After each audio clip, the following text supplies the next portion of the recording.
সরস্বতী পুজো vlog 2025 এই প্রথমবার আমি সমস্ত জিনিস ডকুমেন্টেড রাখছি যে কি করলাম। টমেটোর চাটনি, কুল টমেটোর চাটনি দিয়ে আমি দিনটা শুরু করেছিলাম তাড়াতাড়ি করে রান্না করে। বিকেলবেলায় আমি বেরোলাম আবার বাজার করতে। কি করলাম, কি দেখলাম পুরো ভ্লগে আমি দেখাচ্ছি। Hello, it's 1st of February 2025. So today I'm not going to make this vlog in English but Bangla. কেন কি সরস্বতী পুজো, এবার আমাদের বাঙালিদের সরস্বতী পুজো আসছে। আর অদ্ভুত হবে, এবার 2nd and 3rd February দুদিন 2025 দুদিন ধরে সরস্বতী পুজো হচ্ছে। আর আমি খুব টায়ার্ড হয়ে গেছি as because this year I have a pop-up that is in 2nd of February and 3rd of February. So অনেকেই আছেন যারা মানে বয়স্করা আছেন কি বা চাকরি করছে, সেরকমও আছে যে যাদের পক্ষে সম্ভব না যে স্কুল বা কলেজে গিয়ে সেই খিচুড়ি লাবড়া এসব খাওয়া সম্ভব না। So in that case they are ordering me. That's why আমার আজকে প্রচুর চাপ চলে আসছে অ্যাজ বিকজ এখন কটা বাজে, around 4 PM। So I am going to the market. এখানে এখন আমি দোয়াত এসব বাজার তো আমার আগে হয়ে গেছে। আমি না এটা ব্লগটা করছি যে কীরকম এইবার এই বছরটা গেছে। রান্নাটা শুরু হয়েছিল কুল টমেটো চাটনি দিয়ে। তো আমার 2 তারিখে বেশ কিছু অর্ডার আছে, তো ওই কারণে আমাকে 2 তারিখে সকালের মধ্যে ওটাকে আমাকে ছেড়ে দিতে হবে। সকাল বলতে নট আর্লি মর্নিং, কারণ অনেকেই বাড়িতে সরস্বতী পুজো করছেন 2 তারিখে যদিও দেরিতে হচ্ছে। আবার আমার স্কুলে হচ্ছে 3 তারিখে। তো আমার ইচ্ছা আছে 3 তারিখে স্কুলে যাওয়ার। Don't know I can go or not, but চেষ্টা করব। এখন আপাতত আমাদের বাজারটা দেখাচ্ছি যেখানে আমি যাব। যাদবপুর মার্কেট, এখান থেকে আমরা সবসময় সমস্ত কিছু বাজার করি। তো পুজোর সময় এখানে লক্ষ্মী পুজো বা সরস্বতী পুজোতে এরকম রাস্তার মধ্যে ফুল ফল সমস্ত কিছু বসে, ডেকোরেশনের আইটেমগুলো বসে।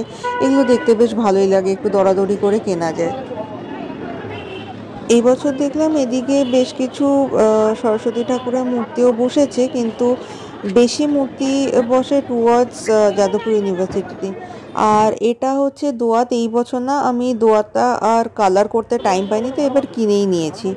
আর এই কাকিমার থেকে আমি সবসময় ফলটা কিনি, তো এবারও গেছি নারকেলি কুল কিনতে। বিকেলে সবজি কিনতে হয়নি, কারণ লাবড়া সমস্ত সবজি আমি সকালেই কিনে ফেলেছি আমাদের বাজার থেকে।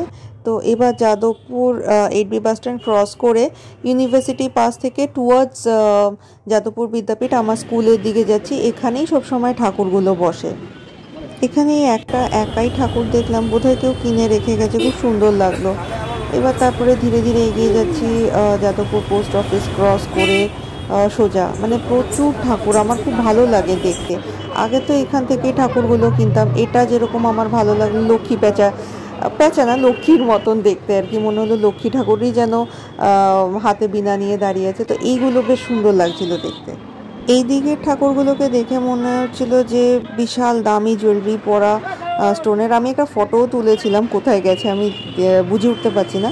তো এখন যাদবপুর ইউনিভার্সিটির গেটটাও ক্রস করে গেছি। এই বড় ঠাকুরগুলো সাধারণত ক্লাবে বা কলেজে এরকম নেওয়া হয়। তো এবার এগিয়ে যাচ্ছে আমার স্কুল বিদ্যাপীঠের দিকে। যেহেতু 2 তারিখেও অনেক জায়গায় পুজো হবে, তাই আজকেই সবাই ঠাকুর কিনে নিয়ে যাচ্ছে। ভিড়ও যথেষ্ট ছিল, তবে এই দিকটাতে স্কুলের দিকটাতে মেনলি বড় বড় ঠাকুরগুলো থাকে, আর সামনের দিকটাতে যেটা দেখালাম ছোট ছোট ঠাকুরগুলো থাকে, ওখানে বাড়ির লোকজনের ভিড় থাকে। আর এটা হচ্ছে আমার স্কুলের একদম পাশে। তো এই ঠাকুরটা যেরকম বিশাল বড় বড় আইল্যাশ ছিল, তো এগুলো হচ্ছে ছোট ঠাকুর।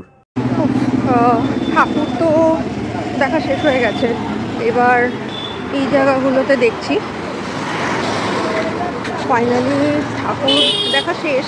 যেহেতু এখন আর আমাদের বাড়িতে পুজো হয় না, তাই ঠাকুর আর দেখতে মানে কেনা হয় না। ঠাকুর নিয়ে পড়াশুনো শেষ, সেটাও শেষ। কিন্তু দেখতে আমি প্রত্যেকবার আসি, ছোটো থেকে এখান থেকে কিনছি, তো আমার স্কুলটাও দেখে এখন আবার বাড়ির দিকে যাচ্ছি। এখন অনেক কাজ বাকি আছে। আর এটাই হলো আমার স্কুল, নার্সারি থেকে ক্লাস 12 অবধি, যাদবপুর বিদ্যাপীঠ। তো আজকে এইটুকু আপডেট। আর বাকি রান্নার আপডেটগুলো কীরকম লাগলো জানাতেই পারেন। ওটা আমার কিচেন থেকেই রান্না করা হয়। আর আমি মানে নিজে ওয়েট করে থাকি কতক্ষণে খাবো। ভোগ ব্যাপারটা, সেই স্কুলের ভোগ আমি তো আর খেতে পারিনি। আমার মনে আছে ক্লাস 12-এর সময় আমি সরস্বতী পুজোর আগের রাতে আমার পক্স হয়ে গেছিলো। সো স্কুলের লাস্ট সরস্বতী পুজো না, আমি যেতেই পারিনি। সেটা আমার একটা আক্ষেপ ছিল। তো এত বছর পর, প্রায় 20 বছর পর হয়তো আমি যেতে পারবো কি পারবো না আমি জানি না, লেটস সি। আজকে এইটুকুই, এবার আমি বাড়িতে ব্যাক করে যাচ্ছি, কালকে অনেক কাজ। আর লেট নাইট কুকিং স্টার্ট হলো। কুকিং তাও ইজি, বাট মেন পার্ট হলো চপিং অ্যান্ড কাটিং। সো আমি ওটাই স্টার্ট করলাম। লাবড়ার জন্য সবজি কাটা দিয়ে স্টার্ট। রান্না কতটা ভালো হবে সেটা কিন্তু কাটিং অ্যান্ড চপিংয়ের উপরও অনেকটা নির্ভর করে যে কিভাবে সবজিটা কাটা হচ্ছে। তো লাবড়ার জন্য সবজি আমি কাটছিলাম, আর সেম টাইমে আমি খিচুড়ির জন্যও সবজিগুলোকে কেটে রেডি করে রেখেছিলাম। চাটনিটা তো আগেই হয়ে গেছিলো, কারণ চাটনি সবসময় আগেই তৈরি করতে হয়, তার কারণ ওটা ঠান্ডা খাওয়াটাই বেশি টেস্টি। তো এবার সেই কুমড়ো, মূলো সমস্ত কিছু আস্তে আস্তে করে কাটা শুরু করে দিয়েছি। হ্যাঁ, এগুলো নিজে হাতেই করি, তবে আলুটা মা কেটে দেয়, আর সঙ্গে যে থোড়টা থাকে সেটাও মা কেটে দেয়। ও, কাঁচকলাটাও মা কাটে, আর মিষ্টি আলুটাও মা কাটে, নাহলে এতগুলো একা হাতে কেটে ওঠা যায় না। বাকি সব সবজি আমি নিজেই কাটি। মা সব সবজি কাটে বটিতে, আর আমি এই চপারে, আমি ওটাতেই কমফোর্টেবল। আর আমার হাতে এইগুলো কোনো ব্যান্ডেজ না, কারণ যেহেতু আমার হাতে পেন হয়, এটা আগে অনেকে জানেন যে আমি চোট পেয়েছিলাম। তো সেই কারণে এটা অ্যাজ প্রিভেনশন আমি সবসময় ভারী কাজ করার জন্য বা বেশি কিছু এরকম ধরনের অনেকক্ষণ চপিং কাটিং অনেক কিছু করতে হলে, তখন এটা সেফটি পারপাসে এটা আগে থেকেই পরে নেওয়া, যাতে ব্যথাটা কম হয়। না হলে কাজ করা আমার জন্য খুব মুশকিল হয়ে যায়, কারণ যেহেতু কোনো হেল্পার নেই, একা হাতেই আমি এতটা জিনিস করছি। লাবড়া বানানো শেষ, তারপরে শুরু হলো আমার খিচুড়ি বানানো। তো সমস্ত কিছু শেষ করতে অনেক দেরি হয়ে গেছিলো, কিন্তু যখন হয়ে যায় না খুব ভালো লাগে। খিচুড়ি, লাবড়া, টমেটো চাটনি সমস্ত তৈরি হয়ে গেল।